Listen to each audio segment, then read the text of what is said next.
I'm Dave Laird, I'm Matt Booker. and welcome everybody to a year in review episode. We're going to talk about 2018. It's the Great Concavity.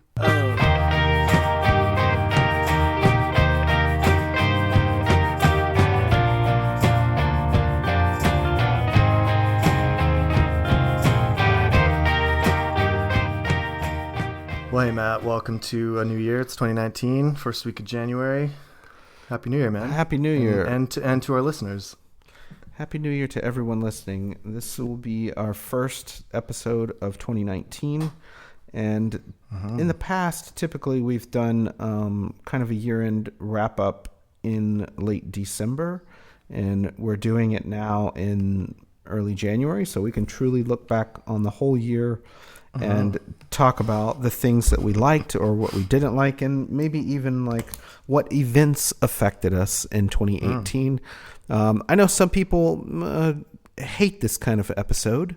Yeah, it's not for everyone. We've got some feedback like that. We've got some feedback that people just want to hear, us talk about like Kierkegaard and Nietzsche and Derrida and shit. And then some people do like this kind of a show, and we hope to speak to those people. So the people who are, if you're interested in some book recommendations,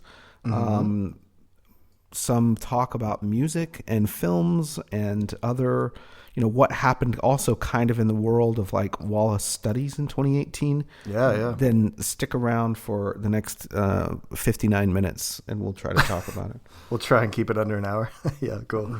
Yeah, we often get people asking throughout the year about this episode and like if there's going to be more music, if there's going to be a playlist, things like that. So we are a very specific literature podcast, but that kind of like, peripherally goes into the area of culture and pop culture as well. So we get to kind of look a little bit outside our interest in Wallace here this episode every year and talk about some things that, like, if you like Wallace, you might like some of these other things as well, is kind of the idea. So and I thought the way that we would do this is to first kind of talk generally about some events, and then move into some of the Wallace scholarship specific stuff that happened, and then we'll get into our recommendations for books, music, films, podcasts maybe, and then at the end of the show we do have some questions from our patron listeners that sent us a few questions we're going to try to answer at the end of the show. Some of which may get more satisfying answers from us than others. That's right. I don't expect greatness in that part from me, unfortunately, but I'll do my best. But I wanted to start out by saying that 2018, there were several big things that happened to me or to the Wallace kind of community in general, and one was that 2018 was the 10th anniversary of Wallace's death. And we saw a few pieces come out around that time. I'm thinking especially of a piece that was in the Times Literary Supplement by David Straightfield. But there were other pieces that came out, and I wrote a little thing on my blog just trying to reflect on how the world changed in the past 10 years, and really what was the world like when Wallace left it, because it's changed quite a bit, and looking back on what that world was like in 2008 was pretty enlightening for me, and I enjoyed revisiting that time, even though there was a lot of dark stuff going on. The other thing, a couple of other things that happened during the year were right at the tail end of the year. We, meaning the David Foster Wallace Society, published the Journal of David Foster Wallace Studies, and that's something we had in the works for 2 years, in various states of completion. But now the fact that it's done and it's being mailed out and people are reading it, that's a pretty big milestone. That at the beginning of 2017, the society was formed, and now the journal is out there and we're working on issue 2, and it's sort of like an accumulation of like momentum around, Wallace being part of this like academic, what I would call the ALA world, right? Where ALA, right. American Literature Association, is like made up of hundreds of these single author societies or right. multiple author societies, but mostly single author societies. The Edith Wharton Society, the Henry James Society, now there's Cormac McCarthy Society, or Don DeLillo, George Saunders, Nabokov. All of those people get together, once a year at ALA, and they all have their journals and their conferences in various levels of involvement. And, and I've thought in the past, like, whoa, what kind of person joins like the Dante Society? They love those circles, man. Well, there's Paradiso too, which is like not hell, but they have a journal, and they actually have like a really good website. We'll link to it in the show notes. The Dante Society. Cool.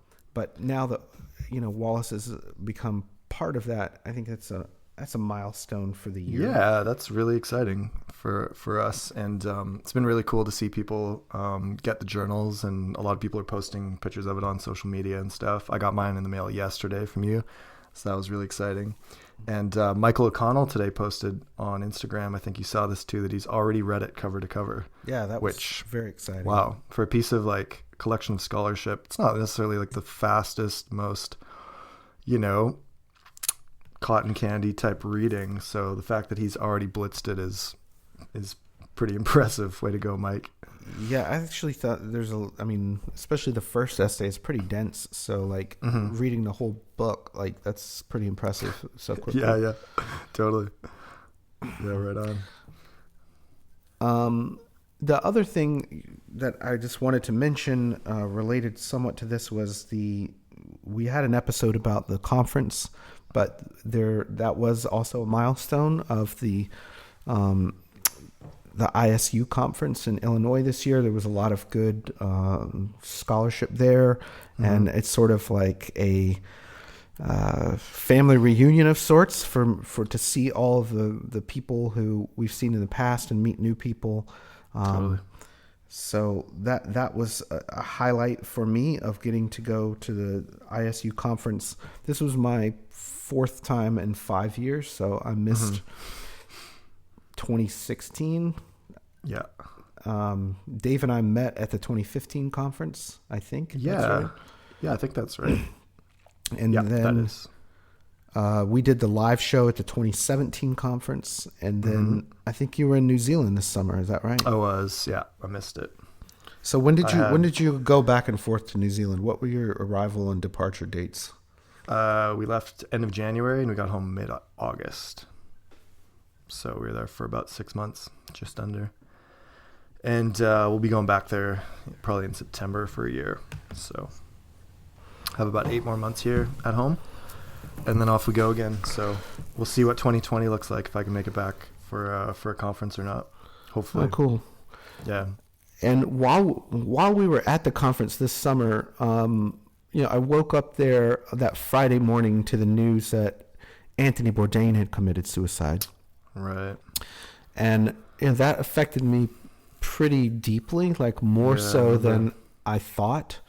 And, in the months since then, it's just terrible when anyone kills themselves, especially someone who you think is, doing well as a human being or happy with life on the outside.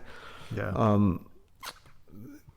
But I also felt like after the fact, he was more of a kind of a hero or role model to me than I had acknowledged at the time.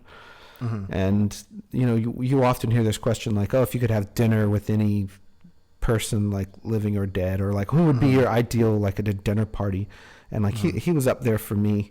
And I think he's really interesting too, because he was a writer before he was a television personality. Oh, yeah. And he's not often credited as a writer, but Maria Bustillos has this great, the last interview with him from February of this year, or I think it came out in April, or she did it in April. Anyways, she also wrote a long piece about his novels. And I really like the one called Gone Bamboo. He has another one called Bone in the Throat. But if you haven't read those and you like kind of like Elmore Leonard style, smart, like it's kind of like crime fiction, you should check those out. I really like interesting. them. Yeah, I didn't know he wrote fiction. That's cool. I mean, he is famous for writing those nonfiction books like Kitchen Confidential. But all of his books are, have his cookbooks and his kind of travel log books, like the Cook's Tour book. But he's this phenomenal writer, and it's a terrible loss, and I was very affected by him. I mean, we lost a lot of people this year, but the ones that probably affected me most were him and Ricky Jay. And Ricky Jay was kind of a polymath. He was a magician, a historian of magic, but also a great writer and actor. Yeah, I'm not too familiar with him. Other big Wallace developments this year that struck you, Matt? Well, in terms of Wallace scholarship, there was an important book came out this year. I think it was published this year, and that was the Cambridge Companion to David Foster Wallace, edited by Ralph Clare. Right. And, there's a bunch of familiar names on there. If you've listened to the podcast, you've heard, Marshall Boswell and Lee Constantinou. Matt Luter has an essay in there. David Herring, Jeff Severs, Claire Hayes Brady, Bob McLaughlin, a lot of people who... All the big guns. Yeah, Lucas Thompson. So it's a really phenomenal book, and I wish we had more time to talk about it and go through it.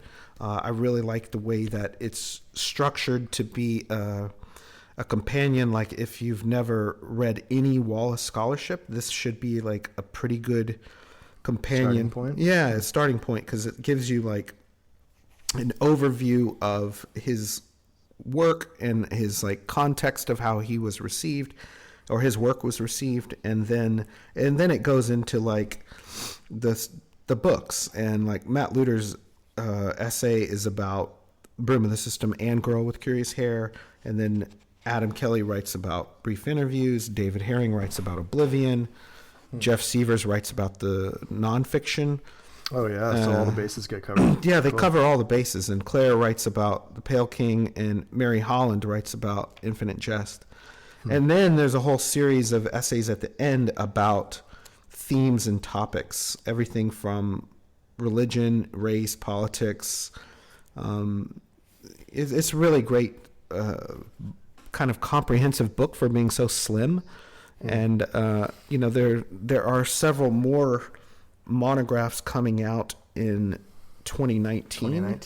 Yeah. So, I'm excited about, there's supposed to be an MLA companion to David Foster Wallace that's like a teaching companion. It's supposed to come out. I think it's co-edited by Mary Holland. Mary Holland and Stephen Byrne. Yeah. Does Mike Miley have a piece in that coming, I think? I think so. I think there are several other familiar names in there that have pieces in there. And then there's also this book by John Baskin coming out from Stanford University Press. I think that's coming out in August or September, and that looks really good. It looks like mainly about mental health, which not a lot of critics have directly engaged with Wallace. This is the one we just learned about this week, right? I think it's been a couple weeks. There's a couple. The one we just learned about this week was from Bloomsbury. Not Bloomsbury, I don't think. Jamie Redgate, that's the author's name. So anyways, that book is called Wallace and I, and it's with Routledge, which is... that book, Wallace and I, that looks really good. And so that's at least 3 books we know of coming out in 2019. So there's a lot going on there. Yeah. Any other Wallace stuff that you want to mention specifically that happened in 2018, or any other events that affected you personally? And did you go to Worlds this year? Yeah, that'd be a funny thing to talk about. I mean, yeah, sure. I guess in a very microcosmic sense, Netrunner got canceled. That impacted me. But I did go to the last World Championship in Minnesota in September with about 10 friends from BC, and we got an Airbnb house, and we had a blast. It was a really fun time. There were about 400 people playing, so it was a good turnout. Usually there's 250. What did you place? 55th overall. 55th. Yeah. So in order to make, there was a second day, you had to win 10 games and lose 4 or better. And I managed to go 10-4 on the first day. So I made day 2. There's about 60 people who made day 2. And then the top 16 of that went on to play like a finals tournament. And I had to just win 2 games on the day to get to top 16. And I lost the first one. So I was out of the running for that. I could have made like top 32, but I split with the next person. So it was a good time though. I actually did the best of anyone from BC. And I guess like all of Western Canada. So there was some guys from Toronto who made the top 16, and some others who made day 2 as well. So it was really privileging to be sort of in that caliber of player, and like a lot of former world champions were in that group, and some really high level players didn't quite even make day 2. So I felt pretty psyched about that as the ending to Netrunner for me. So. Oh, that's cool. And I actually had some great conversations with people there about Wallace. One guy came up to me. We were talking. He presented at I think maybe the Footnotes conference was it New York in 2009? Is that right? I was there. I presented at that conference. Yeah. So him and I talked. Friend Luke Rule from Sydney and I talked for a while. He goes, I just learned that you do a podcast on Wallace. I'm a huge fan. I've read like this and this and this by him. One of my opponents in like the 5th round, him and I talked about literature while we were playing a whole bunch, and he put me on to this writer Eudora Welty. Have you come across her before? Yeah, of course. Yeah, I hadn't read her, and he was really interested in Wallace too. So the overlap in that community and this community was really cool, and in some ways surprising. So that was really fun. I guess a big life thing this year was New Zealand for me. That was a cool time. It's a great country. And Wallace mentions Eudora Welty he's quoted in a biography of saying that he was on stage with this guy getting I think it was the Whiting Award from Eudora Welty, presented it to him, and then he ran into the same guy when he was like working at the gym, like as a towel boy, and like he dove under there, and it's like he was on stage with Eudora Welty. Oh, I remember this. Yeah, and now he's like handing this guy his towel. Yeah. Okay. Cool. One other Wallace connection I had this past year was in October. I went to Marfa, Texas for the first time. Oh, yeah. I've always wanted to go to Marfa, Texas. That was for your birthday, right? It was for a wedding, but I was there on my birthday. Right, okay. And, Wallace lived in Marfa in 2000 as part of the Lannan Foundation. They have a grant program for writers to come and stay in a house. They have 2 houses there, maybe 3 houses or 4. I mean, they have like a whole block. And 2 of the houses are always reserved for visiting writers. It's kind of like a writer's retreat or colony, mini colony. And Wallace wrote about this, or he didn't write about it. He wrote a blurb for the Lannan Foundation in support of his time there. And he lived across the street during that time from a writer named Sean Wilsey, who wrote a memoir called Oh, the Glory of It All. And in that memoir, Sean Wilsey talks about living across the street from David Foster Wallace and Marfa, and how they would go on road trips and sing musical stuff together. And I think that's even when Wallace went to Austin and saw the bats come out from underneath the bridge and whatnot. But the houses there. I basically stayed in our Airbnb house directly behind one that shared like a back fence with one of those houses. And so of course I was like trying to figure out who the visiting writers were. Mm-hmm. And the one that was nearest to us was a writer named Layla Leilami, which sounds like a fake name, but it's a real name. And she had a reading while we were there from her book called The Moor's Account. And so I bought the book. And the house, I also think, is the same house that Ben Lerner stayed in. Yeah, for 1004. From 1004, right. Yeah, I was going to bring that up. Cool. I watched a TV show recently called I Love Dick that's set in Marfa. I love that show. Yeah. I recommend Kevin Bacon. Yes, and it's Chris Kraus. So like, when I was in Marfa, I actually bought Chris Kraus's newest book about. It's a biography of Kathy Acker, and it's phenomenal. And I think everything Chris Kraus does is excellent, and I recommend I Love Dick, the book and the TV show. Like you said, Kevin Bacon plays Dick, and it's all filmed in Marfa. And, just seeing some of these houses, though, that I think Ben Lerner described pretty well in 1004. He also talks about Robert Coover living in one of the houses across the street, and Robert Coover basically died there. Did he? He got very sick and was taken to a hospital and died shortly thereafter. Basically died there. Well, I didn't know that. And it's kind of like the ghost of Robert Coover kind of haunts that area, and it's very kind of spooky at night. So like I walked around there at night by myself, and it's very quiet, it's very dark, and there's very little movement because there's so few people. So I highly recommend it. If you ever get out to Marfa, Texas, I can point you to the block. I think Ben Lerner actually puts the address in 1004. Oh yeah. So it's not hard to find, but yeah. Oh, that's cool. Just seeing that and trying to imagine like the appeal of it for Wallace had to have been that kind of quiet solitude. Yeah, I can imagine. And the super nice houses too. They also, I think, give all those writers a Prius while they're there. Oh, really? So there's like on that block, there's like 7 Priuses or 6 Priuses or something. It's very, it's very weird. Funny. Wow, that's hilarious. The main reason to go to Marfa is not to see that stuff, though, that I was saying. It's really to see the Chinati Foundation and the Donald Judd artwork that is there. The Landon Foundation probably would not be there if it were not for Donald Judd. And there's a ton of other art that Judd was able to bring to Marfa. And, if you don't know, I have an absolute fascination with Donald Judd and love his artwork.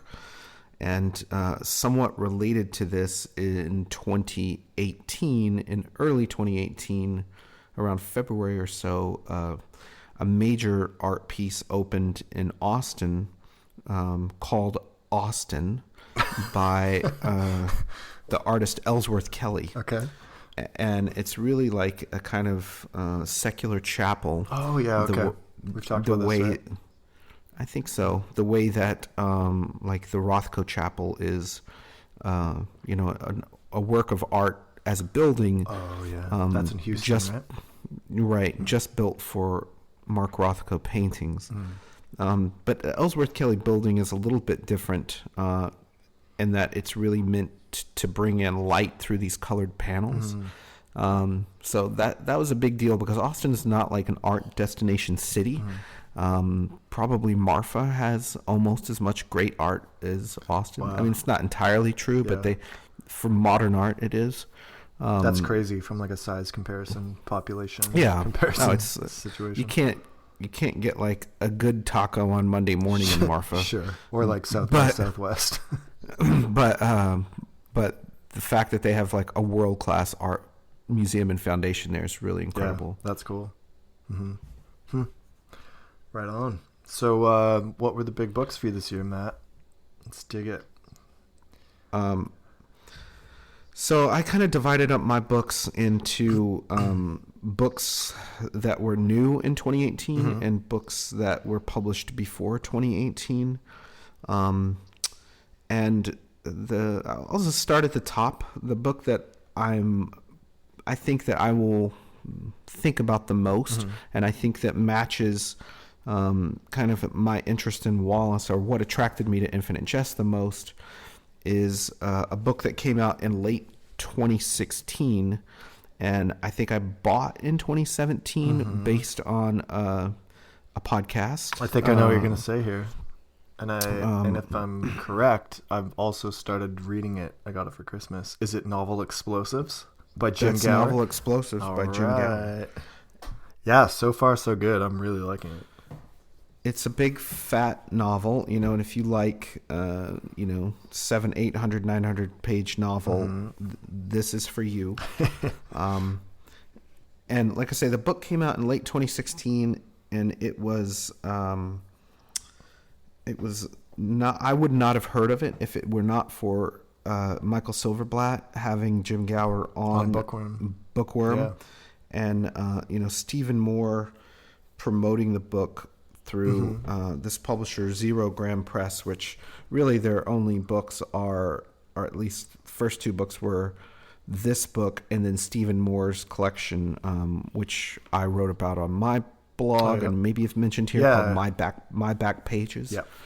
I really liked that book as well. So it's no coincidence that like Stephen Moore is involved in this. Right. And but the book, for those who haven't heard of it, I'll try to give a kind of summary, a synopsis, and then say some things that I especially liked about the book. Yeah, just don't spoil it for me right now, okay? I'm not going to spoil it for you, I promise. There's kind of three narrative strands in the book, which might sound familiar.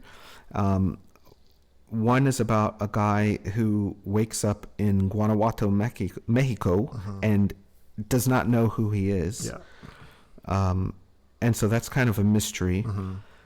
And then it flashes around to another story about a guy who is a venture capitalist. But a Marxist. Marxist venture capitalist, perhaps right? the only Marxist venture capitalist in the world. And that's how Gower describes himself. He had previously worked for like a private equity company doing mergers and acquisitions, but he was really like a poet at heart. Right.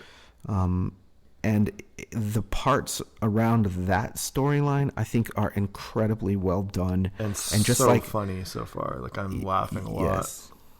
Yeah. And just no one who's like really knows that world, I think, is smart enough to write this kind of a novel about it, except him. So that the third storyline is really about kind of two guys who are involved in the drug cartel in Juarez, Mexico, and they are looking for a suitcase full of money. And to me, that's where you get in a little bit of like the Bolaño stuff, where you've got Juarez, you've got the drug cartels. And it also reminds me a lot of kind of the later seasons of Breaking Bad, where you've got drug cartels involved, and you've got, a guy on the run, and you've got hired killers, and there's a lot of like excitement in those parts. But the other thing I really loved about the book is that the guy is just so incredibly smart in so many different ways. It reminds me a bit of Wallace. And like he has a phenomenal vocabulary. Yeah. So it's also the kind of book I think if you like, circling unfamiliar words and looking them up later, there's a ton of that in here. Yeah. So I would say, if people want to know what was my like best reading experience of the year, it was probably that book. Nice. That's cool. There was another similar book that did come out, I think in about May of this year, that we reviewed on the David Foster Wallace Society blog, and that is Lost Empress by Sergio de la Pava. And I really think this book is phenomenal, and if you've read De La Pava's other books, then you'd definitely be interested in this. I think this is kind of his breakout book. It's more mainstream. The book has a kind of funny, absurd central plot about a kind of amateur football team that comes to like compete with the NFL called the Patterson Pork. And there's kind of some absurd football stuff in Infinite Jest, right? In the future, totally. Where like the Cardinals like actually fly into the stadium, and Oren is on this crazy team. But there's also, because De La Pava himself is a prosecutor, public defender in New York. He knows the criminal justice system really well there, and so he writes really well about like Rikers Island and the cases that are in what it's called, like the dungeons of the holding cells in Lower Manhattan. And it's kind of like a lot of polyphonic voices, I would say, like where, he's got a 911 dispatcher who gives an incredible performance, and then you don't hear from him ever again. And really the ending of that book, if you've read the book and want to talk about the ending of it, I would love to talk about it more. I think there's something going on there with the Carlos Williams Patterson, and also something like somehow related to the movie The Fugitive. Starring Harrison Ford? Yeah, that's crazy. Okay, that sounds wild. But I really recommend that book. Like I say, if you like big, fat novels with a lot of crazy names and dialogue, and yet some sort of like almost operatic storytelling in the middle of it.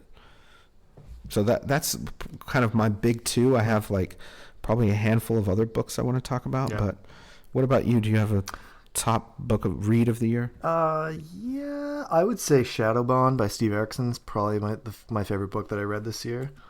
We talked about it before. I think we talked about it last year on this episode. You'd read it. And I finally really tracked it that down. book. Yeah, it's really DeLillo-esque, I think, which is great. It strikes me as, just another really poignant 9/11 novel, and deals with it in a really strange, magically real way. And yeah, man, what a rad book. I read Skippy Dies this year. Which is we talked about Tim Grilland actually, like way back, one of the earliest episodes, and so I finally got around to reading that. I read Lolita for the first time this year. Oh my god! Yeah, seriously? Yeah, I know. It's one of those books that I just like for whatever reason hadn't got around to yet, but I always heard people talk about. So I did that. I read a couple David Markson books this year. This Is Not a Novel, and just recently finished Wittgenstein's Mistress. No. Which I think I liked This Is Not a Novel better, which maybe is controversial. I don't know about that. Just keep reading the other ones, go now read Reader's Block and Vanishing Point and the last novel, and and then keep going, and if you like those four, which I do very much, then you go read Evan Lavender Smith's book From Old Notebooks, which is kind of a similar take on it. And also, I'd say if you like that book, read Joe Brainerd's book, I Remember. That book was phenomenal. I don't know if you're familiar with the concept, but this came out before Markson in the 60s. And every line of the book starts with I remember. And some of it is just like, I remember penny arcades. I remember ice cream on Sundays. And then some of it's like longer sections, but that starts with I remember. And that's been redone by several other writers and artists, and is I think that actually Glenn Kenny redid that about Wallace. But anyways, that whole genre is like one of my absolute favorites. Cool. I read the vaudeville plays of Anton Chekhov, which were really fun. I'd never read any Chekhov before, but again, his name keeps coming up. I read Midnight's Children by Salman Rushdie, which, kind of a mega novel. I found it pretty long and kind of slogging in some parts. The premise is really cool. There's a lot of magical realism elements that really resonated with me, but overall, I don't know. I can't say I would reread it. I read it like 20 years ago. Did you? I have no interest in rereading it. Yeah. That's probably fair. I read another really big novel, The Mystery Doc, which we talked about last episode by Matthew McIntosh, which is, despite being a 1,600-page book, actually reads quite quickly, more like a 300-page book or something. And that was a pretty cool exercise as well. It's, quite metafictional, and it's about a writer who doesn't remember who he is. So it kind of strikes me as being similar to Jim Gower's book in that way. I almost bought that book last week. I was at the bookstore. It's pretty dauntingly huge, huh? It wasn't even that so much as like was it shrink wrapped? I will buy it, but I ended up buying a biography of John Ashbery instead, and I was just more interested in that at the moment. Cool. I read a couple books this year by people that I know personally, which was really cool, like Shazia Hafiz Ramji's poetry book, Port of Being. We talked about that a few episodes ago. And a friend from Kelowna, Dania Tomlinson, her and I did our masters at the same time, and we TA'd for the same prof in a first-year English course together. And she, for her MFA thesis, wrote a novel, and it got picked up and published and put out. It's called Our Animal Hearts, and it's set in that area, in that region, in the Okanagan, in British Columbia, sort of during World War I. And it's a really beautiful, really impressive book for a first novel. It's really cool, worth checking out. Yeah. I had a similar experience where I read a couple of books from people I know or kind of know. And one of them I want to recommend is a memoir from my friend Melissa Stevenson, and it's called Driven. And I knew she had been working on this book for a while, and so I was really excited when it came out this summer. And it's a memoir about her life as told through the various cars that she's driven. Sweet. Driven. And she's very into the like VW buses, like minibus and vans, and like the Westphalia vans. Right. But it's also the kind of central narrative of the story is about her brother's suicide. Wow. And so it's really like poignant, moving memoir, and I just couldn't put it down. It's one of those few books that like my wife and I both devoured in less than a week. So it was like once we started reading it, we're just like, wow, I gotta read this whole thing like right now. So I recommend that book. Cool. And then the other one I wanted to mention was Brandon Hobson's book, Where the Dead Sit Talking.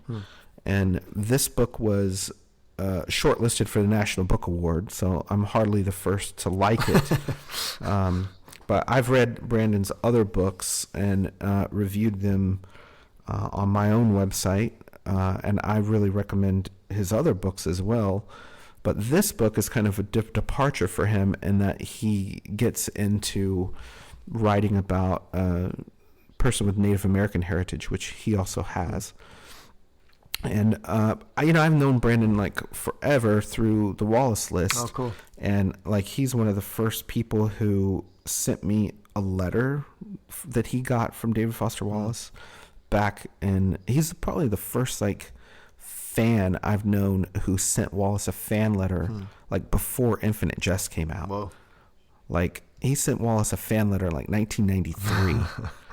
Like before all Wallace, like it was crazy. Yeah. And then Wallace wrote him a long letter back. Yeah, he did. And he's since donated that letter to the Ransom Center. Oh, cool. So if you want to see the original, it looks like it was printed on like a dot matrix printer.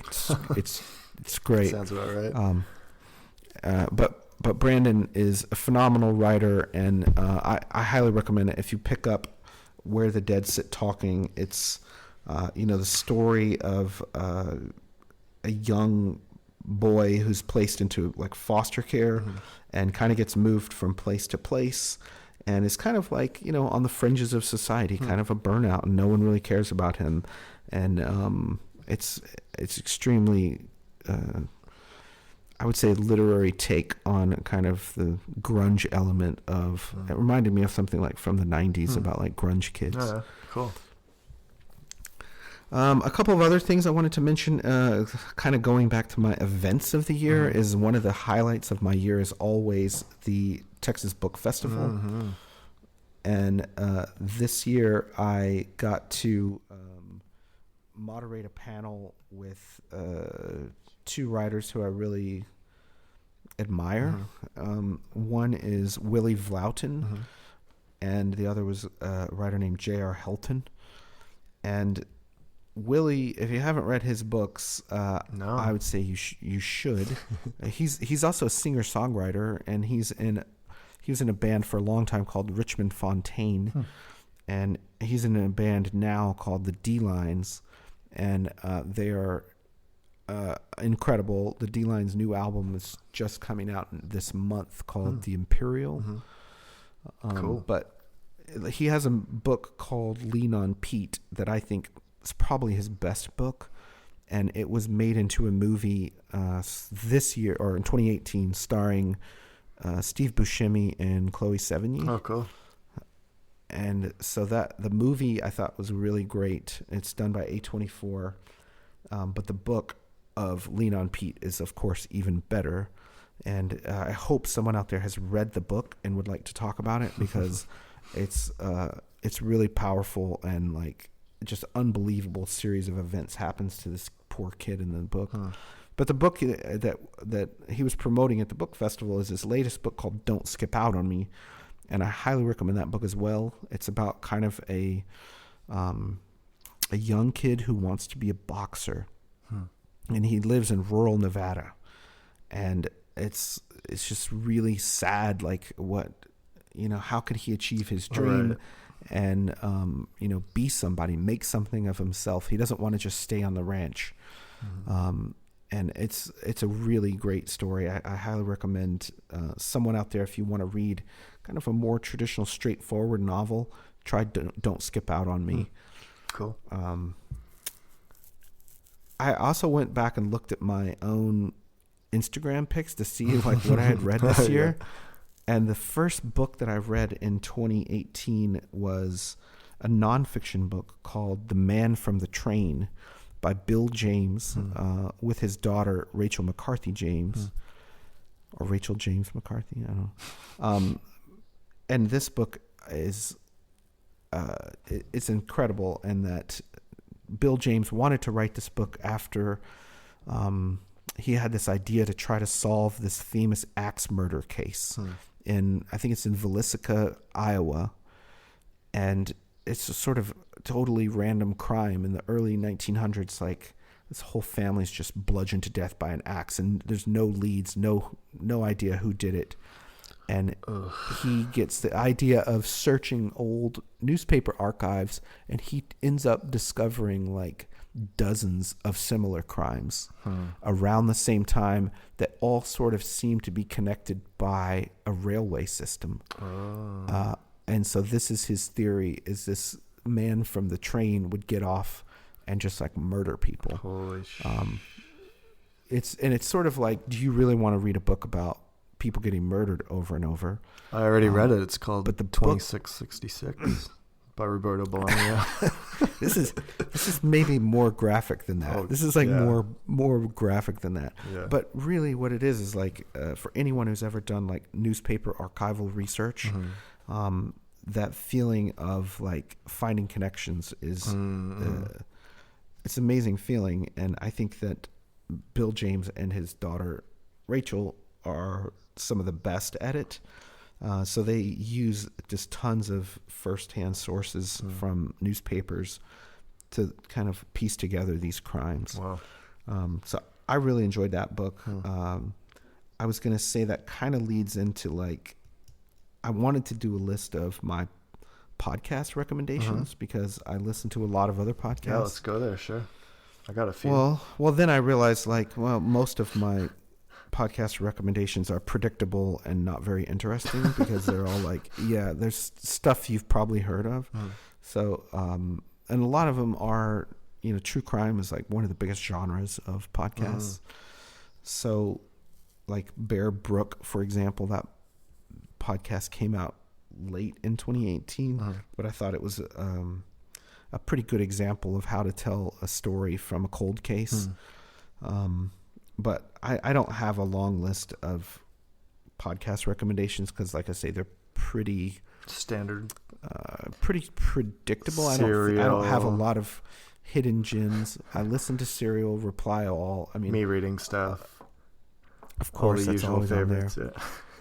And, I can't talk a lot about this, but like in the past 6 months, my job has changed and my day job to be mainly working on podcasts. What a turn, and what a turn. And, and I don't want to like be totally like self-promotional on those because, I'm not the talent on those. I'm not the on-air voice. And I'm really not selling anything. Like, I'm not Yeah. trying to convince anyone to go listen to them or buy them, but like, podcasts have become more part of my life. Yeah, that's crazy. And so I'm more, I think, in the market for getting podcast recommendations. And I do follow like the subreddit of podcasts. Oh, yeah. And it seems to be like the number one thing is people always just asking for recommendations. So I would say if you have podcast recommendations and you kind of know me from this show, send me some podcast recommendations. Yeah, I'd take some too. I came across a good one this year that started this year. It's only had, I think, 3 episodes, and it's been a while since they put something out, but it's called Hard Feelings, and it's done by Stephanie Drury and David Bazan from Pedro the Lion, the musician. They're longtime friends from Seattle, and Stephanie is married to David Drury, who's a writer. He's got a great short story that was in, I want to say, the best non-required American reading, like 2009 or something like that. He's got a short story called Things We Knew When the House Caught Fire. And we went out for drinks in November when I was in Seattle, the 3 of us and a few other people as well.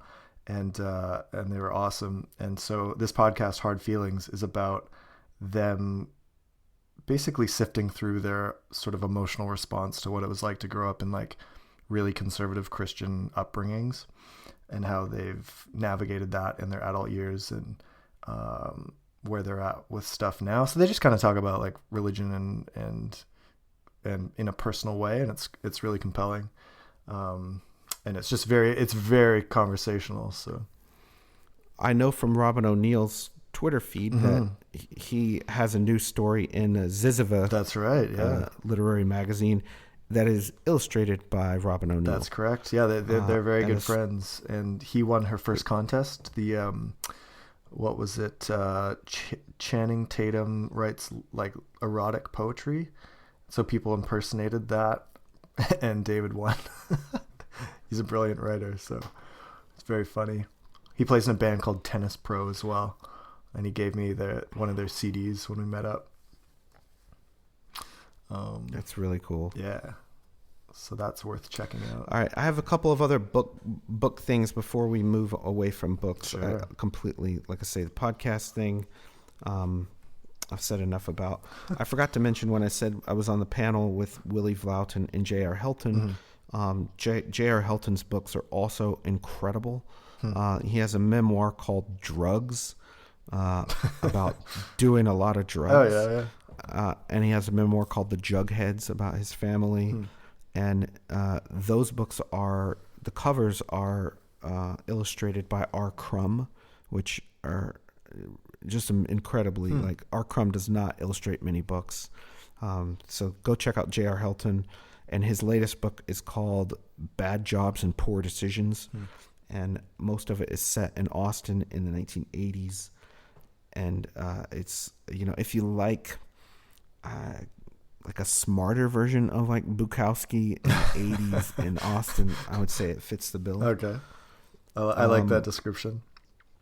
A couple of other things I haven't mentioned that I wanted to was I read a ton of Knausgaard this year. Oh, yeah. That's your usual MO. Came out. Yeah. Book 6 came out, and then I think all of those seasonal books came out, like spring, summer. Right.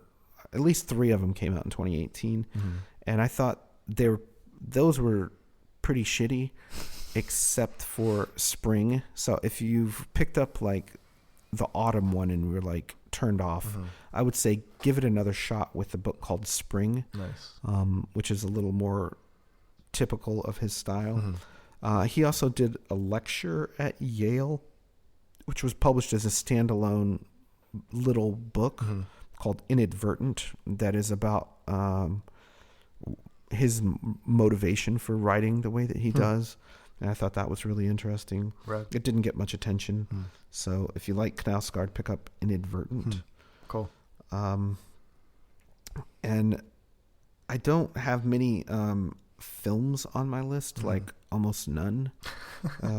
But I do have one play, and that is a play that was written by Evan Dara. Oh, yeah.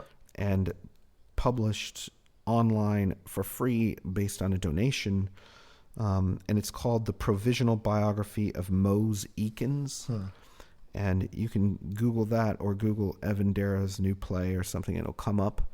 And, if you like Evan Dara's writing style, which, again, is kind of this, like, series of polyphonic voices, and he's really good at, like, crafting these different kind of personalities that are displayed in only a few words. I would say that the play reminds me very much of those sections in The Lost Scrapbook or in Flea that are of, you don't know anything else about the character except for what they say. And that also didn't get as much attention as I would like. We have a listener who runs the Evan Dara Affinity Twitter account. And Matt Luder recently read one of Evan Dara's books, I think The Lost Scrapbook, and was very positive about it. So that's on my list of things to check out in the future as well. Well, you should absolutely read The Lost Scrapbook. And the Evan Dara Affinity is one of our Patreons now, yeah. So, yeah, we'll mention that again at the end. Did you read Fox 8 by George Saunders this year? His little sort of children's fable that just came out recently? I didn't. I picked it up, and it's a beautiful little book. Yeah, it's really sweet. I liked it. But I just didn't want to pay $17 for like a short story. For like 60 pages, yeah. That's fair. But I will. I mean, it looks cool, but yeah. I have a love-hate relationship with books that are like written from the point of view of a dog. It's a fox, so you're in luck. I hear what you're saying. Or do you mean just the whole like canine genus? Then from an animal, let's say. But the most common one is a dog, and like probably the one that really ruined it for me was Dave Eggers, and he had a story that I don't think has been printed in many places, but it's from the point of view of a dog, and it's just absolutely terrible. There was actually a Canadian writer though who did a pretty good one. A guy named Leon Rook. Have you ever heard of this guy? I don't think so. I picked up several of his books because he was somehow compared to Wallace, even though I think he's completely different. And he has a book called Shakespeare's Dog, which is like a Shakespearean novel from the point of view of Shakespeare's dog. Okay. And that's actually pretty good. That sounds cool.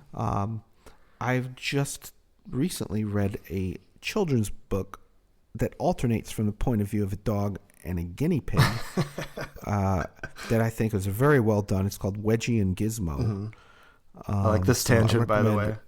I recommend the Wedgie and Gizmo book. But the Fox 8, man, if you've read it, like, just please, I'll have to get back to you on where it fits into the scale of like Dave Eggers being on one end, Leon Rook being, and kind of Wedgie and Gizmo being in the middle. I mean, Wedgie and Gizmo may be even better. But, have you read Ron Curry Jr. before? He's got a short story collection called God is Dead that I think is phenomenal. And it's a collection of short stories that share the same conceptual theme, which is the death of God. And in one of them, there's these feral dogs, like desert dogs, who eat this woman who is the embodiment of God, and they gain all of these powers, like the ability to talk and things like that. And so these dogs who ate God, like sort of recur throughout the short story collection. It's really good. So I would say that's my favorite dog narrated piece. God is Dead. Okay. I actually read a Dave Eggers book last week that I got for Christmas called Your Fathers, Where Are They? And the Prophets, Do They Live Forever? Have you read that one? That's a tough sell, man. It's a tough sell. It's actually pretty good. I read it in like 3 or 4 days. It was really fast. This guy in the opening kidnaps an astronaut, and he's like interviewing him. He knew him in like grad school, and he's, trying to figure out like why this man's dreams were crushed so thoroughly by the closing of the NASA space program. And then he just keeps kidnapping all of these other people, and I thought it was all right. I don't know, man. The last one of his that I read was The Heroes of the Frontier, or whatever. Yeah, I didn't read that. And I thought that the concept of the book description sounded great. And then I started reading it. I was like, oh, this is okay. This is okay. And then about halfway through, I was just like, man, I just don't give a shit about any of these people. And I put the book down and I was like, and I liked some of his other books. I actually liked Hologram for the King. I liked The Monk of Mocha. I thought that was good. But Heroes of the Frontier, he's got some real dogs. I would say once he started getting into writing all those kind of like biographical books, like Zaytun and What is the What and stuff. Like Monk of Mocha fits in that. Okay, yeah. Like I haven't read any of those titles. We have all of them. Rachel's read some of them, but for whatever reason, like the concepts just don't really like grab me from the outset. So I don't know. Maybe I'll go back to them someday. He kind of screwed up with the Zaytun too, and like that guy was like, he put him to be like this hero, and then the guy was later convicted of like beating his wife. Oh no, really? Oh, that's a shame. It was like be careful who you do a biography of. Yeah. Okay, so you saw no movies that you liked this year. Well, the last day of the year, I did see the movie Roma. Okay, yeah, I watched that too on Netflix. And I thought that was really good, and it fits into something I was going to mention later. But in the spirit of non-linearity, I'll say it now, which is that I'm not a fan of movies or books that use like a child's graphic death as an opportunity to try to pull at your heartstrings. Yeah. And I think I'm more sensitive to this now after, having kids. Children. Oh man, me too. And, totally. And I was like, it just seems like artists or writers, like, what would be really sad? What if the kid died? Yeah. It's like, yeah, okay, I get it. That would be sad. But that doesn't necessarily mean that it's achieving anything more in a narrative by, especially the more graphic stuff. Yeah. And I felt the same way about Terrence Malick's Tree of Life, which we can mention later. Yeah, true. Which is like kind of revolves around a bit of child's death. And I was like, yeah, he's trying to do more with it, but it's like, it's meant to be like, oh, isn't this emotional? A child's death. Like, right. Okay. Yeah. I saw that in the theater when it came out, which I don't know, was that like 8-10 years ago, something like that? Yeah. Thinking back on it now after having had a child, like if I saw it now, I would probably just weep, Well, there's a lot going on in Roma. Roma was just one little part of it. And I don't mean to derail the whole film with this, because I thought it was beautifully shot, and I really thought the acting was amazing. The story, such as it was handled very well. The scene of the guy doing his like kung fu stuff in the bedroom was so funny. He's totally naked, but he's doing like his martial arts stuff. Yeah, hilarious. That was great. Yeah, I was watching that with my in-laws, so that was a fun few minutes. I watched it maybe the day before, the day after.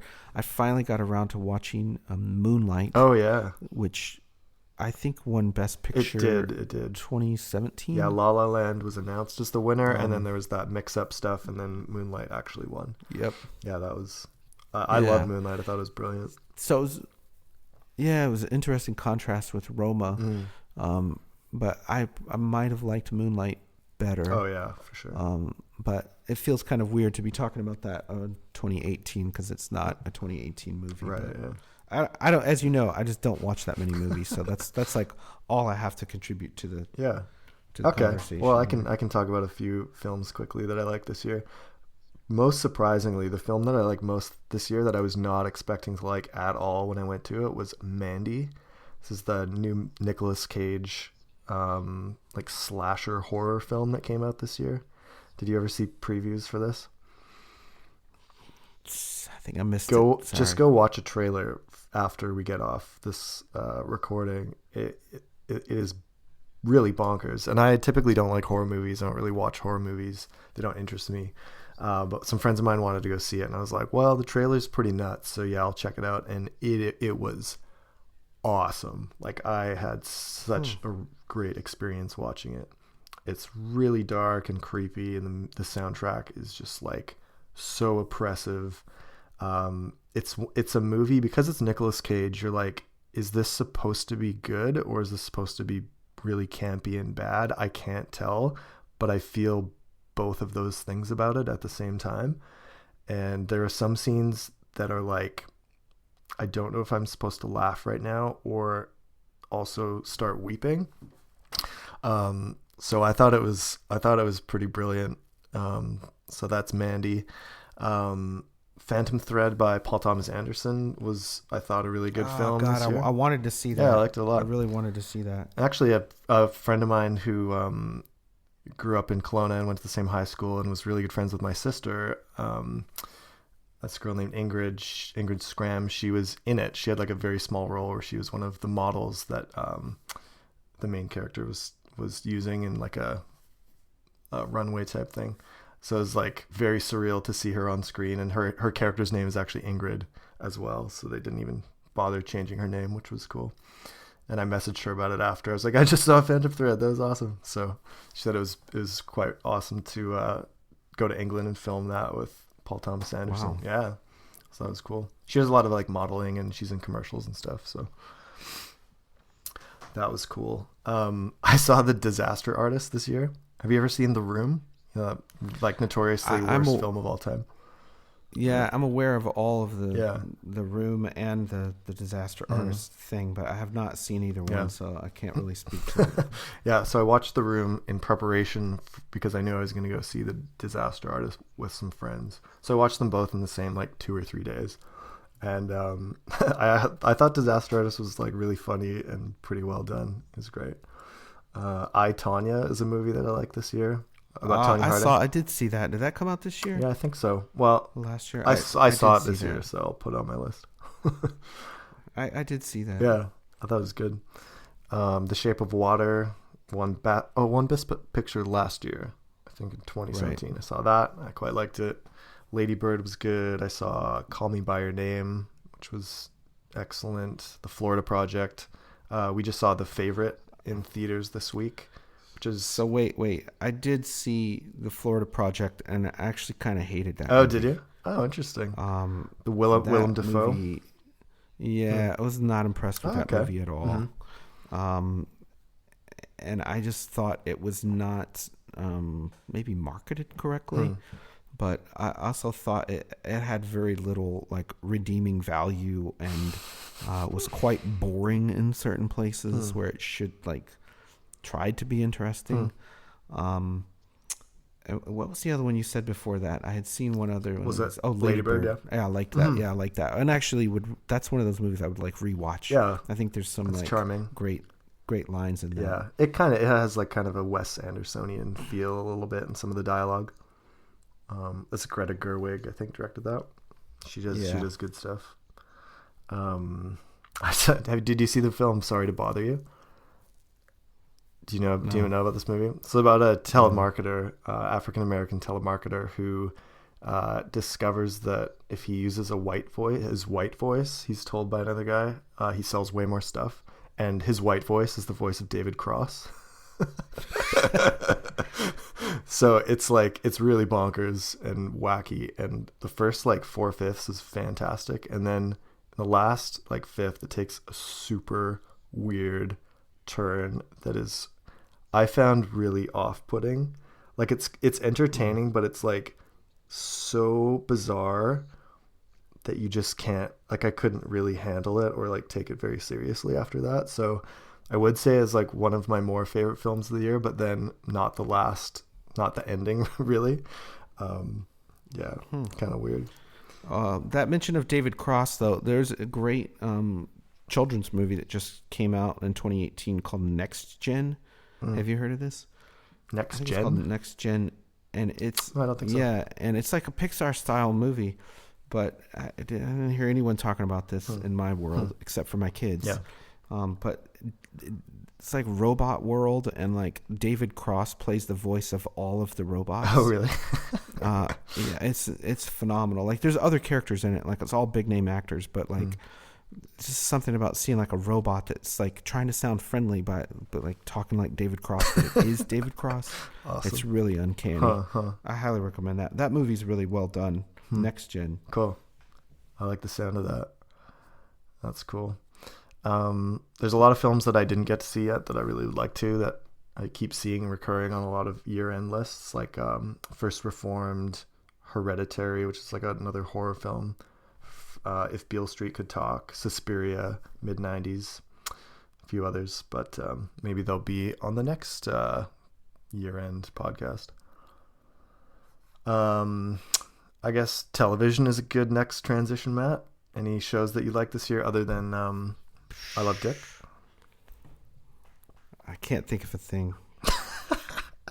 Didn't you say that you got a TV for Christmas and you just have been binging Netflix the last week and a half?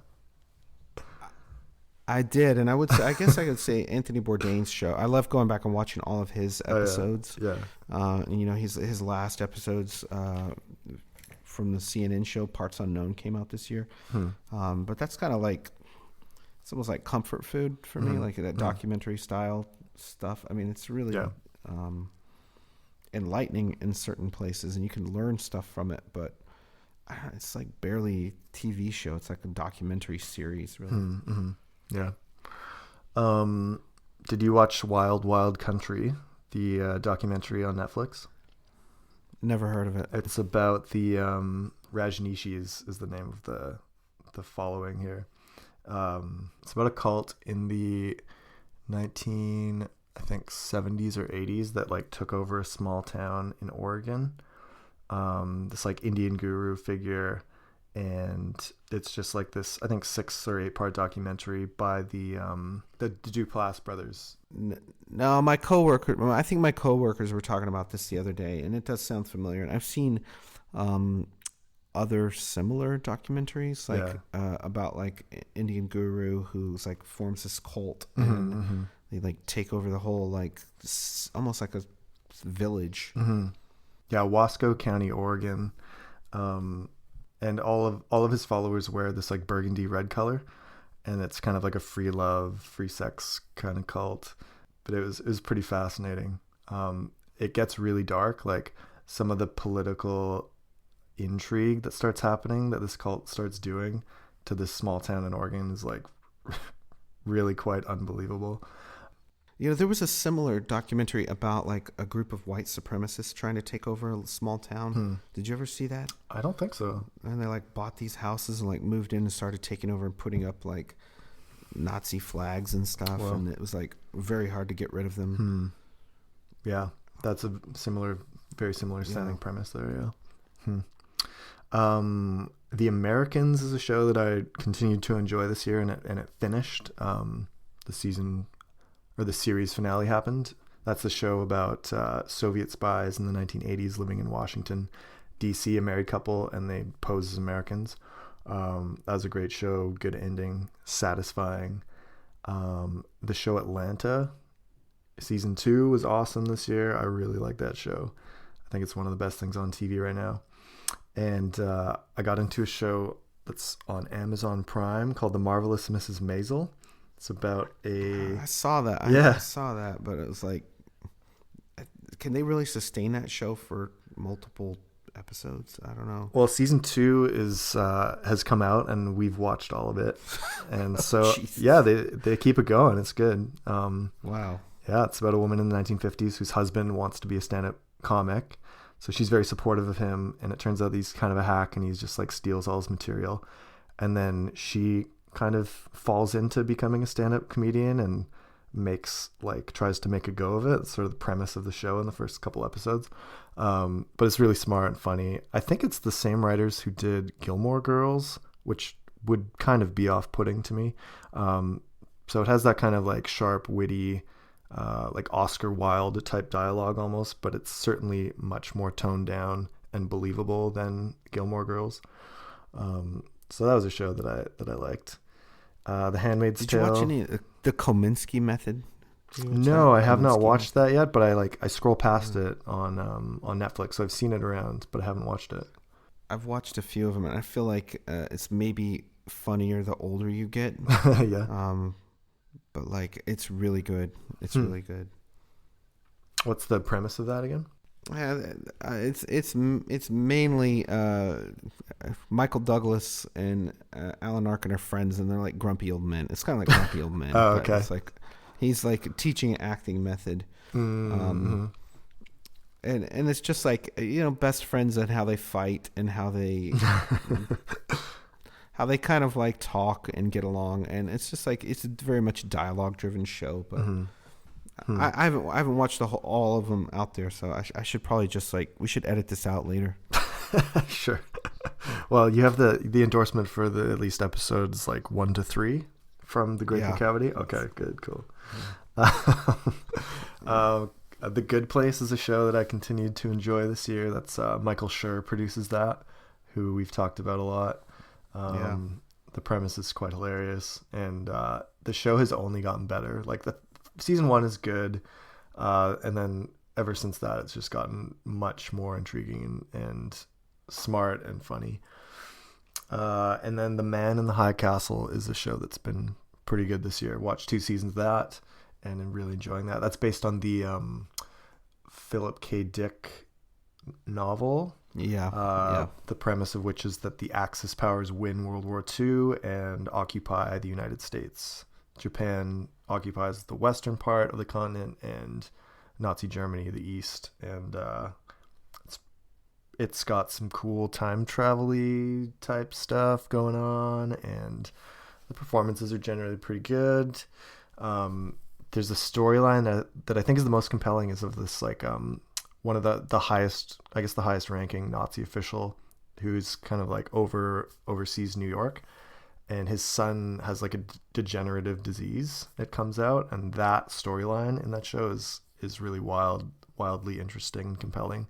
You start to have a lot of sympathy for this Nazi character, which is an odd tension to try and navigate as a viewer. But it's good. So those are my top shows this year, I think. Anything else to hit there? Nope. All right. Nope. What about music? Did you like any songs this year, Matt? Any albums? Well, when we were compiling our end of the year list, I could think of maybe 1 or 2. Mm-hmm. So as part of this episode, we are going to give you a bonus playlist, which I've done through both iTunes and what's that other thing called that people Spotify. use? Oh yeah, Spotify, right. Also there, in case you're on that, the Spotify track, which is a collection of my favorite songs of the year, and Matt has contributed a couple as well. One of which was a Florence and the Machine song. And we're actually going to offer a contest this episode, which is, if you can guess which other song Matt specifically contributed to our best of 2018 music. And you can comment that on our, whatever our initial post for this episode is on Twitter or Instagram or whatever. If you can guess the song that you think Matt chose that isn't the Florence and the Machine song, we're going to send you something fun in the mail. So there's a fun little side contest for this episode. So I guess that means that I shouldn't give too much away here, doesn't it? About my favorite music. You can't go in too much depth. Okay. But why don't you just give us your maybe top 2? Okay. My favorite album this year was Parquet Court's Wide Awake album. And we talked recently about I saw them in Vancouver with some other Wallace folks in September, and we had tacos with Andrew Savage before the show, and that was a lot of fun. My best friend Nathan Shep came along, and when we went back to the venue and we were sort of saying bye and stuff and have a good show and all that, my friend Nathan goes, "Hey Andrew, don't fuck this up." And it was a pretty bold comedic choice. Nathan had just met this guy an hour before, and Andrew laughed. He thought it was funny, so that was a good moment. That's funny. Yeah. Yeah. That album's really good. It's got some really solid rock songs on it that are you just want to fist pump, and then some also just kind of it's really diverse. It's really it's got a lot of different sort of musical styles on it. Some of my favorite songs of the year are on there. So check out Parquet Court's Wide Awake. Jeff Tweedy came out with an album this year. He is the lead singer of Wilco, and I got a chance to see him in September as well in Victoria. And it's a great album. I would say it's up there with some of the better Wilco albums.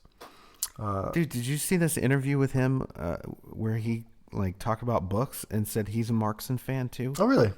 That's not surprising, but I don't think I saw this. No. It was incredible. Like you very rarely hear like musicians talk about David Markson. So yeah, I was blown away by that. He came out with an autobiography this year, Jeff Tweedy. Yeah, and I haven't read it, but I've heard it's really good. Yeah, I really like Jeff Tweedy and Wilco, so yeah. I should try to listen to that more when I think of it. Yeah, he was pretty hilarious at the show. So it was just him solo. He did a lot of Wilco songs, and people like really early, like after the first song, started calling out requests. And he had this really funny kind of like almost stand-up comedian sort of approach to it, where he was like, "All right, I've done a few of these shows before. Why don't you guys just let me play for a while? Like I'll play for 45 minutes or an hour. And if by that point you still haven't heard the song that you were wanting to hear, then you can start shouting out between the songs. You just trust the old pro here."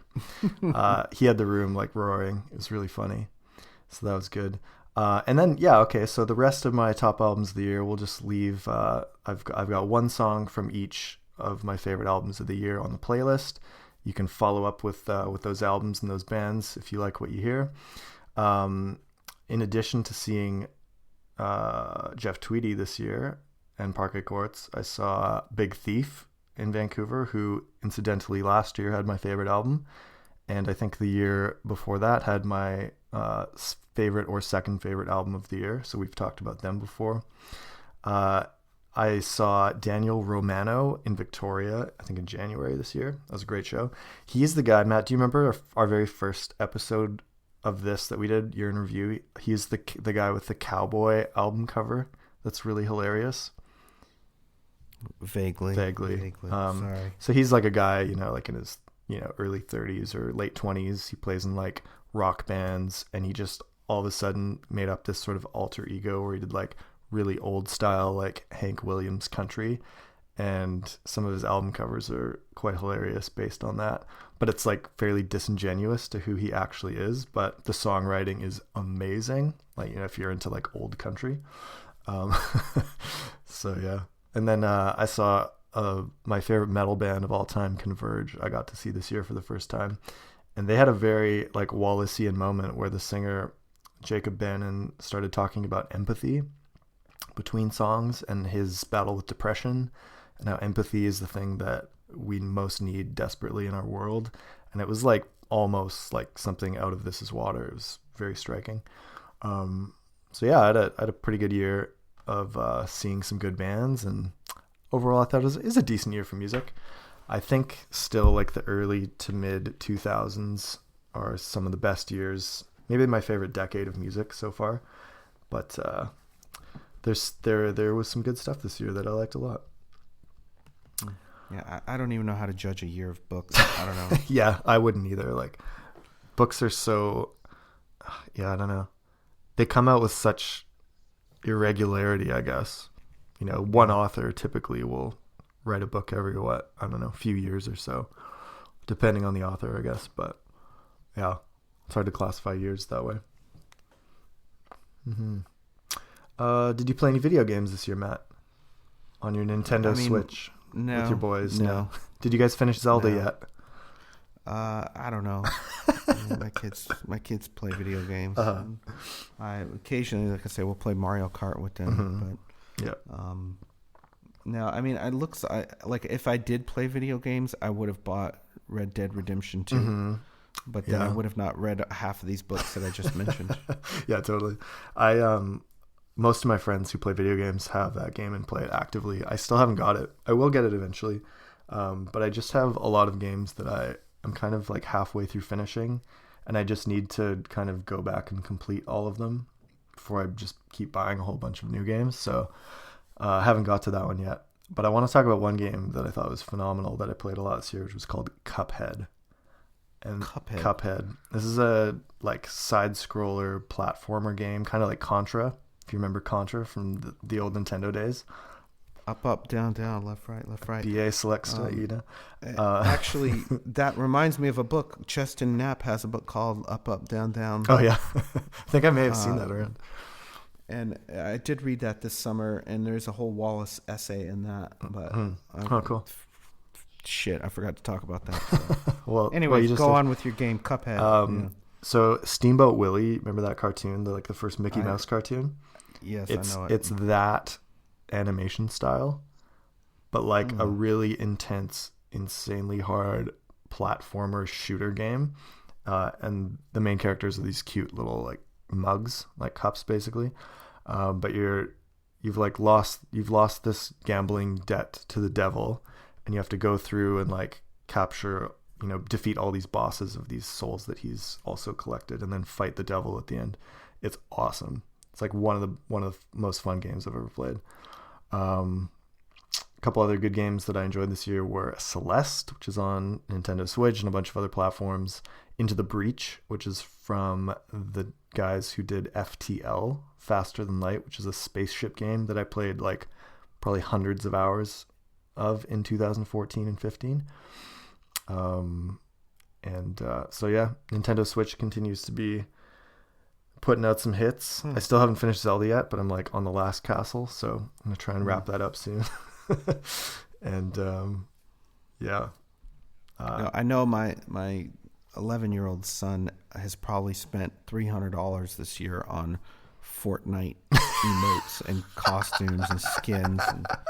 Oh, that's amazing! I've played a little. I played a little bit of that game with some friends, and then the new Call of Duty game came out with the exact same like battle royale format. With 100 people, they drop you into the map, and it's like the Hunger Games basically.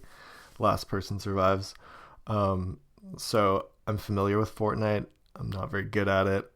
I don't understand how people get good at that game, because you have to not only shoot people and collect resources, but you also like build towers and stuff while you're fighting people, and it's so immensely complicated to be able to do that. I just couldn't wrap my head around it. So that's my Fortnite experience. But I hear it's like a really big hit with the kids. Like if you're a teacher and you can talk about Fortnite with your students, like you win.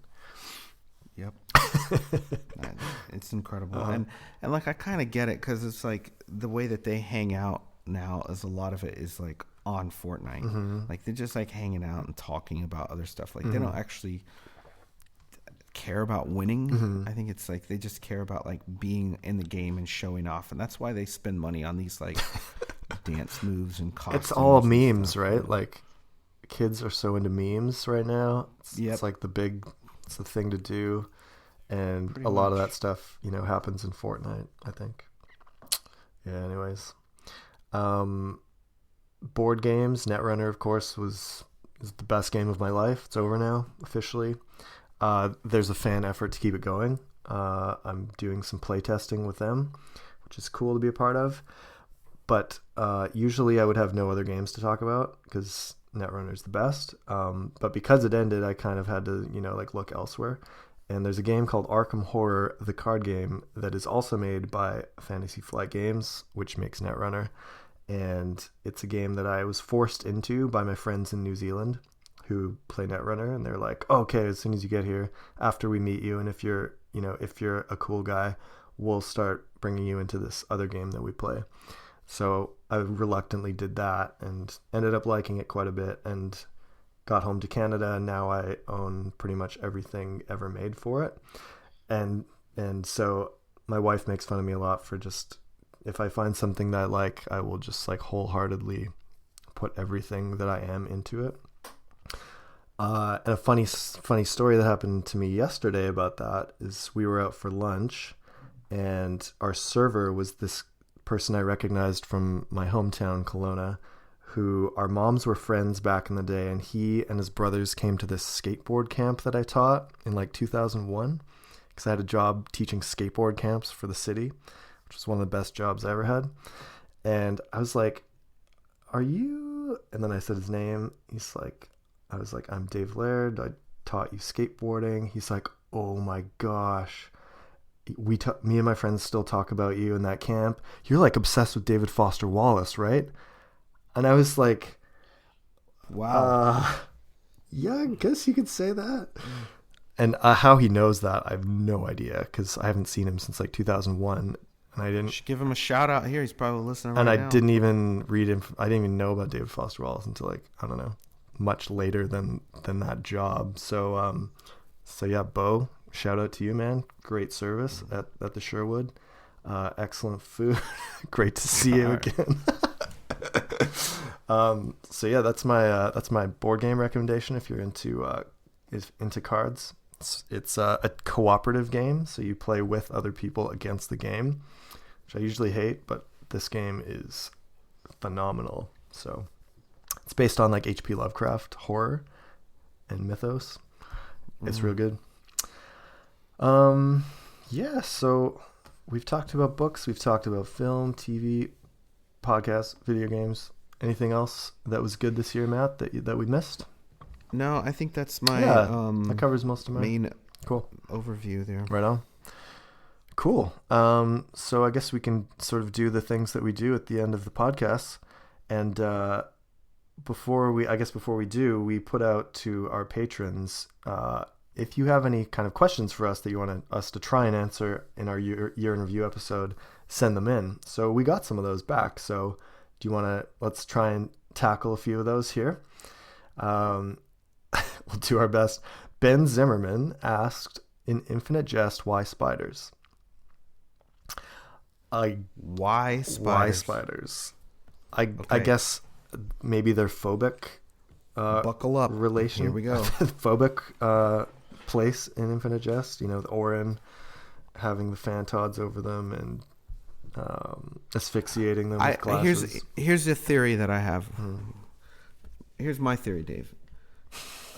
Wallace grew up mostly in Urbana, Illinois. And then when he moved to Tucson, they have some humongous spiders in Arizona. And I think he was always afraid of bugs and was fascinated by spiders. It does come up a lot in Infinite Jest, this fear of spiders. I think that all three generations of the Incandenzas fear them. Yeah. And it could also be, something that just Hal inherits, is this, or Orin inherits this fear of spiders. But also the female spider, the Black Widow, I think there could be a connection there with Avril, like maybe James Incandenza naming his production company Latrodectus Mactans could be kind of a dig at his wife. At his wife.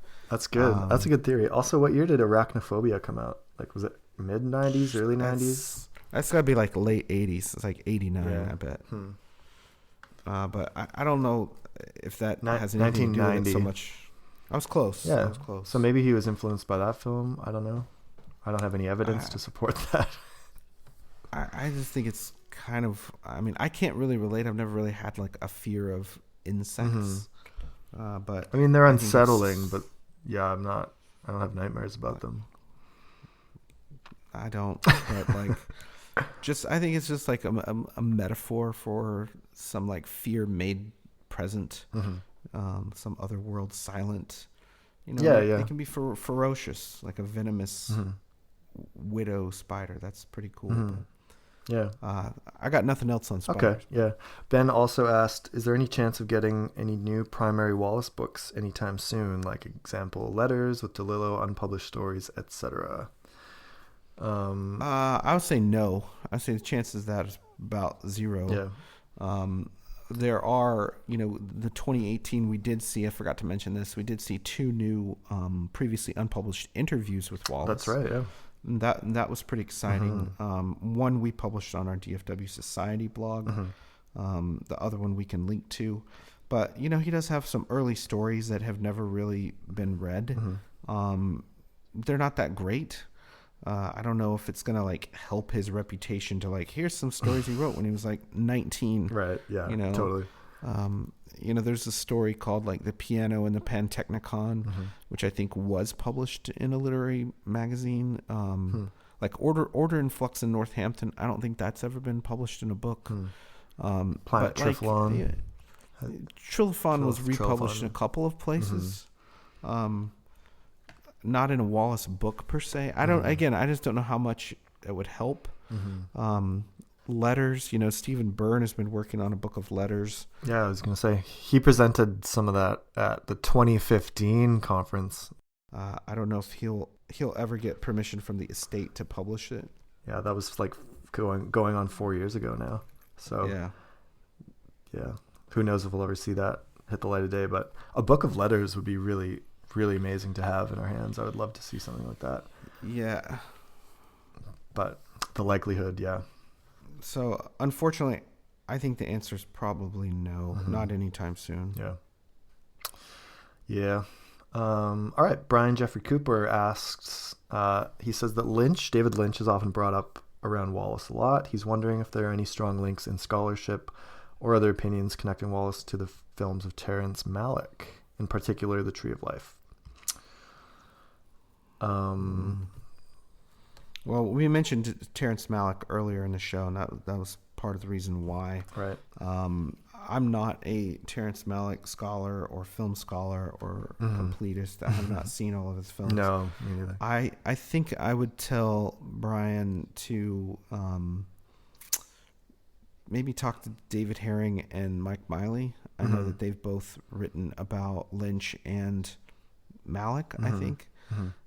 So they're more of like the experts that we could point you to, I think, unless you have something to say on that. Well, I was texting Mike when we were first starting to record tonight, and he thinks that in that book, All Things Shining by Dorrance Kelly, the really terrible book that like accuses Wallace of being a nihilist, that they might talk about it in that. Not that that's a good source to check out. But he thinks that Allard Dundalk might be a good person to talk to, as well as Vernon Sisney, who are followers, friends on Twitter and stuff. So Brian, maybe try following up with those guys. Other than that, I can't think of anything specifically. Mark Reapy asks, what did you read or watch in 2018? Like a book or an essay, a short story, piece of journalism, show, movie that had the greatest David Foster Wallace sensibility. Great question, Mark. This is a funny answer for me, but I think I might say Queer Eye for this. Wow. Yeah. We watched that show this year. And the sense of human empathy and just sort of affirming like the cosmic human experience and condition really struck me in that show as being like kind of Wallacean. Maybe kind of an unexpected answer or an unexpected place to find that, but I think it's sappier and more sentimental there in that show than it would be in something done by Wallace per se, but I think some of the same treatment of humanity is there. Yeah. I think you could say the same thing. I mean, for me, I would say a similar thing about the Anthony Bourdain shows. Yeah. And that, he is a kind of empathetic, curious traveler. And you just like with Wallace's nonfiction, where you see the world through this kind of roving eye that's just like looking around at, a cruise ship or a state fair. Anthony Bourdain does that without being judgmental. I mean, he goes into a place, and sometimes he's judgmental, but most of the time he wants to meet people, and really kind of show that, we're all more similar than we are different. Cool. But in terms of fiction, I think that's probably that Jim Gower or Sergio de la Pava. I think there's a lot of similarities in both of those books to Wallace's fictional sensibilities, such as they were. Cool. So I mean, that's kind of a cop out because I already talked about those two books, but this has also made me think of like, what is Wallace's sensibility? I don't know. I'll have to think more about that. Yeah, I like that question. Andrea Lawrence L. Sheridan, who's been a guest on the show before, she asks, who would be your dream guest for an episode? Living, of course. Man, I think you go first. That's the tough one. I think I've said before that like Don DeLillo would be number one. George Saunders would be pretty high up there for me. And I don't know if we should say this, and maybe I can edit this out, but we were pretty close to getting George Saunders to be a guest, and him and his people agreed that he'd come on. And then I think he just got busy and stuff, and it fell by the wayside. But I message him every once in a while and just kind of, congratulate him for something, like when he won the Man Booker Prize for Lincoln in the Bardo, and just, let him know that we still exist and we'd still love to talk to him sometime. So, maybe down the road, maybe George will come on. We'll see. I don't know. For me, now that I think about this, my answer might be Sally Foster Wallace. Mm-hmm. Yeah, she would be amazing to get. And that she, if you've never heard her speak, she sounds a lot like her son, and like the way that she talks, and I think a lot of her kind of verbal tics, and like even the way that she thinks and speaks, I think that she passed that along to her children, and so I think she would be an amazing person to interview. No kidding. But that's a good question. We'll continue to ponder that. To ruminate. Yeah. Finally, Kevin Twitchell asks, Matt, did you ever finish Bottom's Dream? Oh God, no. That thing is it's like Mount Everest, man. That thing is so massive. Yeah. And he says, thoughts. I put it up for a while. So I read like probably 20 pages at a time. I'd read like a page here, page there, and then like really buckle down and read like 10, 15 pages of it and take notes. I have a ton of notes on this book. Yeah. But like, it just feels like you're never making progress on it. I mean, and so I read, I don't know, probably 100 pages total. Yeah. And then I would forget. I'd be like, what the fuck is going on? And I'd have to like go back, and I would waste, just hours trying to get in those first 100 pages. And then I would be like, okay, I kind of got what's going on. Let's just skip ahead and try to skim. And then the book is impossible to skim. It's really interesting beast. I mean, it's fun. It's funny. It's got very idiosyncratic, language style throughout, but it's funny. But like part of me wanted to like figure out like, okay, who are these people and what's going on in the book? And that's actually like really hard to do. And I haven't heard a single fucking critic out there who's written a coherent like book review of this thing. I don't know if you find a human being who's read this whole thing and can make sense of it, send me the link because I want to read that. Cool. I don't know, man. This thing is like you could spend your life, and it's like, what do you have to show for it? It's like you're the guy who figured out the plot of.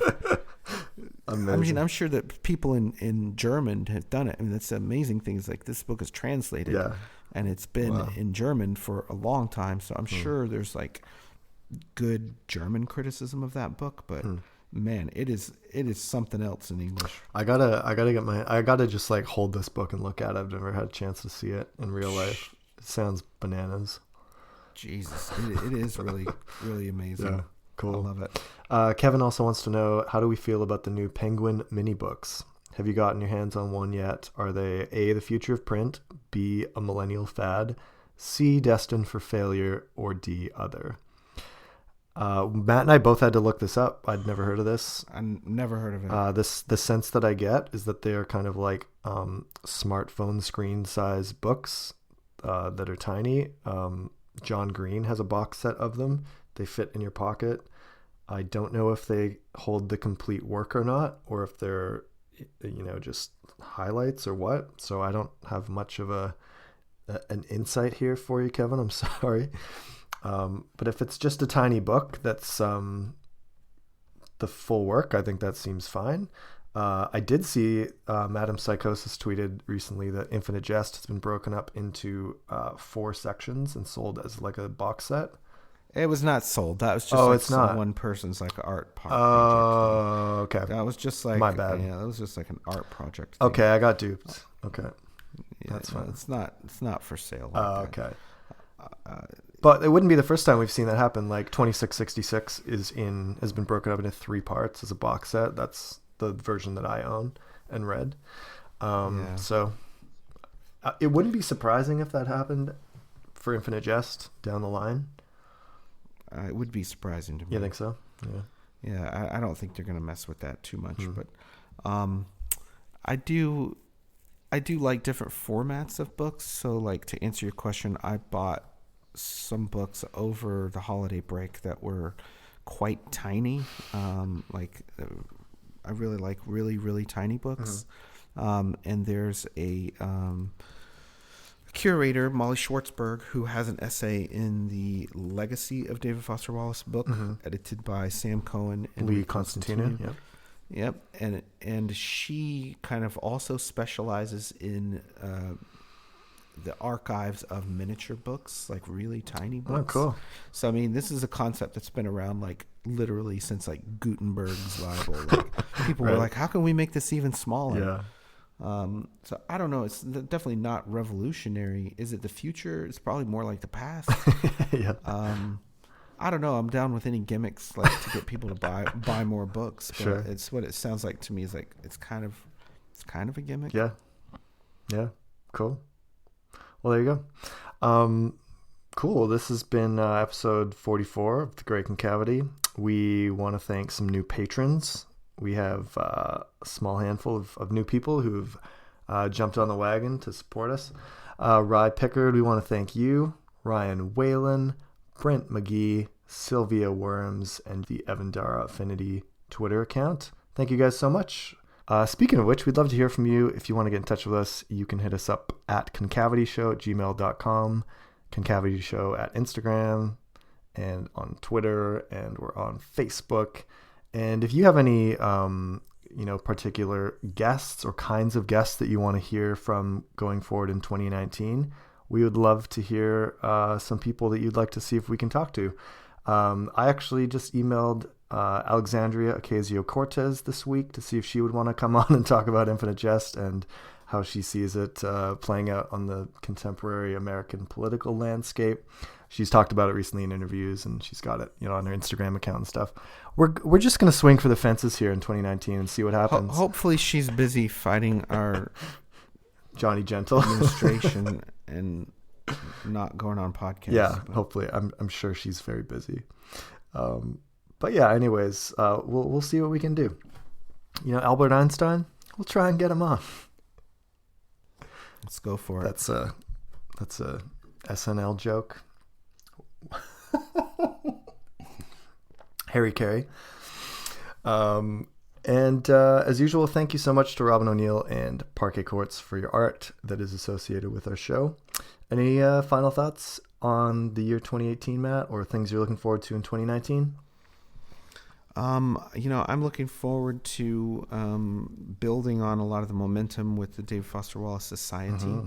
And we'll hopefully talk more about that. I think there's a lot of exciting new scholarship coming out, a lot of cool memoirs and novels as usual per every year. And yeah, I've got some plans for new podcast stuff. So stay tuned. Hopefully we bring you some new exciting things this year. Yeah. And thank you so much for listening this last year and for all your encouraging and ongoing awesome support. We have the best listeners. So thank you guys so much. Happy New Year. Catch me now as I sing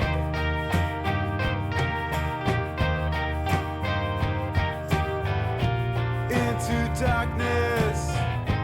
I thought to be extinct. He didn't do anything from Days of Heaven or Thin Red Line. It did 10, 15 years without a director credit. To the Wonder. That's the one I wanted to see and didn't. Maybe I should go back and watch that. I don't know. Actually, no. It still looks like shit to me. Never mind. Awesome.